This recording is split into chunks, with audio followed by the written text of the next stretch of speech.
Hello students, welcome to the new series of numerical time. I am Shivani Singh and I hope you all are fit and fine. So जैसा कि मैंने आप लोगों से कहा था कि हम अपने नेक्स्ट सीरीज़ में सर्किट बेस्ड क्वेश्चंस लेकर आएंगे, तो आज बनाएंगे हम एक सर्किट डायग्राम और उस पे बेस्ड जितने भी तरीके के क्वेश्चंस बनते हैं हम कोशिश करेंगे कि उसी एक सर्किट डायग्राम से आपको समझा पाए। तो सबसे पहले फॉर्मूला आई होप सो आप लोग को याद होगा। सबसे इम्पॉर्टेंट फॉर्मूला आज जो हम यूज़ करेंगे वो है V is equal to I R, series का formula R1 plus R2 and so on, parallel का formula 1/R1 plus 1/R2 and so on, और एक फॉर्मूला आपको और बताया था R is equal to rho L upon ए।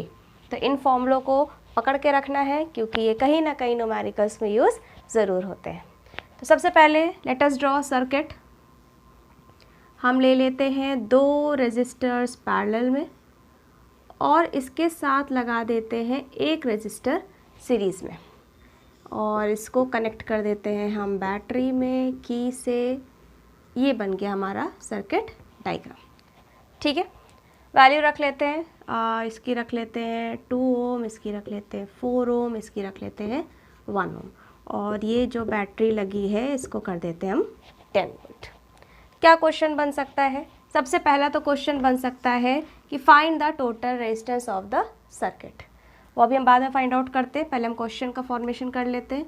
यहाँ मैं लगा देती हूँ एक एमीटर का पॉजिटिव निगेटिव। उसके बाद यहाँ चलो लगा देते हैं एक वोल्ट मीटर, यहाँ लगा देते हैं एक एमीटर और यहाँ पे लगा देते हैं एक वोल्ट मीटर। चलिए, जितने तरीके क्वेश्चन हो सकते थे वो सब हमने यहाँ पे लगा दिया है। सॉल्यूशन स्टार्ट करते हैं। सबसे पहले we will find the total resistance. जब आपको टोटल पोटेंशियल डिफरेंस सर्किट का दिया है तो सबसे पहला आप काम करोगे टोटल रेजिस्टेंस निकाल लीजिए। तो टोटल रेजिस्टेंस कल मैंने आपको बताया था, ये एक अलग आर्म है, ये एक अलग आर्म है। 2 + 1 नहीं करना है, पहले इसको सॉल्व करना है ए बी वाले को और फिर बी सी वाले को सॉल्व करेंगे। तो ए बी आर्म में दो रेजिस्टर्स पैरेलल में लगे हैं। क्या फॉर्मूला बनेगा बेटा? ये वाला बनेगा। तो वैल्यू पुट कर देते हैं 1/RP is equal to 1/2 + 1/4। 2 + 1/4 that is 3/4। क्या बताया था? रेसिप्रोकल करेंगे, RP आ जाएगा 4/3 ओम। मतलब इस पूरे को हम रिप्लेस कर सकते हैं 4/3 से। और उसके बाद ये 4/3 और 1 किस में है? सीरीज़ में। तो टोटल रेजिस्टेंस कितना हो जाएगा? 4 + 3 + 1, तो 3 LCM हो जाएगा, ये आ जाएगा 7/3 ओम। तो ये हमारा आ गया है टोटल रेजिस्टेंस, मतलब इस पूरे का रेजिस्टेंस आ गया है 7/3 ओम। तो अगर टोटल पोटेंशियल डिफरेंस पता है, टोटल रेजिस्टेंस पता है, तो क्या आप टोटल करंट निकाल सकते हो? बिल्कुल निकाल सकते हो। ये वाला फॉर्मूला लगा के आप करंट को निकाल सकते हो, उसकी वैल्यू आ जाएगी। और ये जो एमीटर है, अब देखो बेटा, यहाँ से करंट आई निकला, यहाँ से करंट आई निकला, कैसे पता चलेगा कि ये टोटल ही करंट की वैल्यू देगा? यहाँ पर आके क्या होगा? ये दो पार्ट में डिवाइड हो जाएगा। मान लेते हैं यहाँ I1 गया और यहाँ पर I2 गया। उसके बाद फिर से यहाँ पे एक है I, इसका मतलब है 1 ओम में जाने वाला करंट टोटल करंट है। ठीक है, अगर हमें टोटल करंट पता चल जाए तो हमें इसके अक्रॉस जाने वाला करंट पता चल जाएगा, और इसमें भी कितना करंट जा रहा है? I। कर लेते हैं सेकंड पार्ट। एमीटर की वैल्यू निकालनी है, तो करंट का फॉर्मूला क्या होता है? I is equal to V/R। V कितना है बेटा? 10 है। R कितना है? 7/3। तो ये आ जाएगा हमारा 30/7 एम्पियर।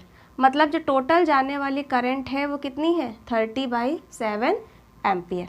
तो अब देखो, इस वाले के अक्रॉस हमें करंट भी पता है और रेजिस्टेंस भी पता है। ठीक है, इसका मतलब है हम यहाँ पे V आराम से निकाल सकते हैं। तो थर्ड पार्ट में हम V निकाल लेते हैं।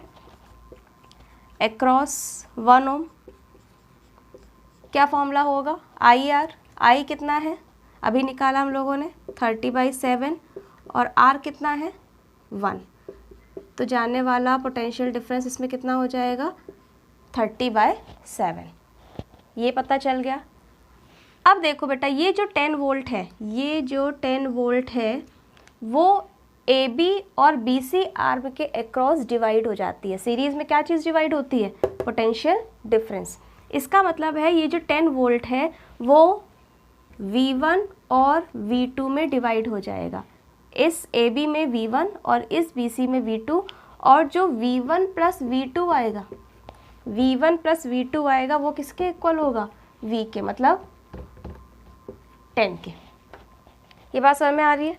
करंट सीरीज़ में सेम रहता है, पैरेलल में डिवाइड होता है, इसलिए हमने यहाँ पे करंट को डिवाइड कर दिया था, और इस वाले आर्म में करंट डिवाइड नहीं हुआ था। पोटेंशियल डिफरेंस सीरीज़ कॉम्बिनेशन में डिवाइड हो जाता है, तो AB के अक्रॉस V1 मान लिया, BC के अक्रॉस V2 मान लिया, और कौन डिवाइड हो रहा होगा? ये 10 वोल्ट डिवाइड हो रहा होगा। मतलब 10 वोल्ट, कुछ वोल्ट यहाँ होगा, कुछ वोल्ट यहाँ होगा, और दोनों को जब ऐड करेंगे तो कितना आ जाएगा? 10 वोल्ट। अब देखिए यहाँ पे पोटेंशियल डिफरेंस कितना है? 30/7। इसका मतलब है 10 minus 30/7 is equal to V1। V1 plus 30/7 is equal to 10। तो क्या आप यहाँ से V1 निकाल सकते हो? बिल्कुल निकाल सकते हो, निकाल लेते हैं। V1 is equal to 10 minus 30/7, कितना आ जाएगा बेटा? 70 माइनस 30, 40/7 वोल्ट। इसका मतलब है ये कितना हुआ? 40/7 वोल्ट, और ये कितना हुआ? 30/7 वोल्ट। क्रॉस चेक करना है।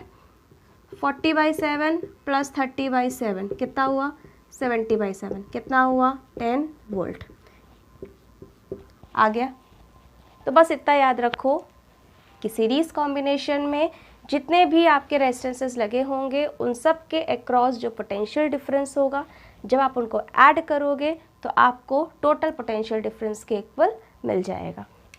तो अब इधर देखो क्या क्या चीज़ें आ गई हैं हमारे पास। हमें V1 पता चल गया 40/7। पैरेलल में पोटेंशियल डिफरेंस सेम रहता है, इसका मतलब इसका भी पोटेंशियल डिफरेंस V1 होगा और इसका भी पोटेंशियल डिफरेंस V1 होगा। तो इसमें भी 40/7, इसमें भी 40/7। ये आंसर निकल गया।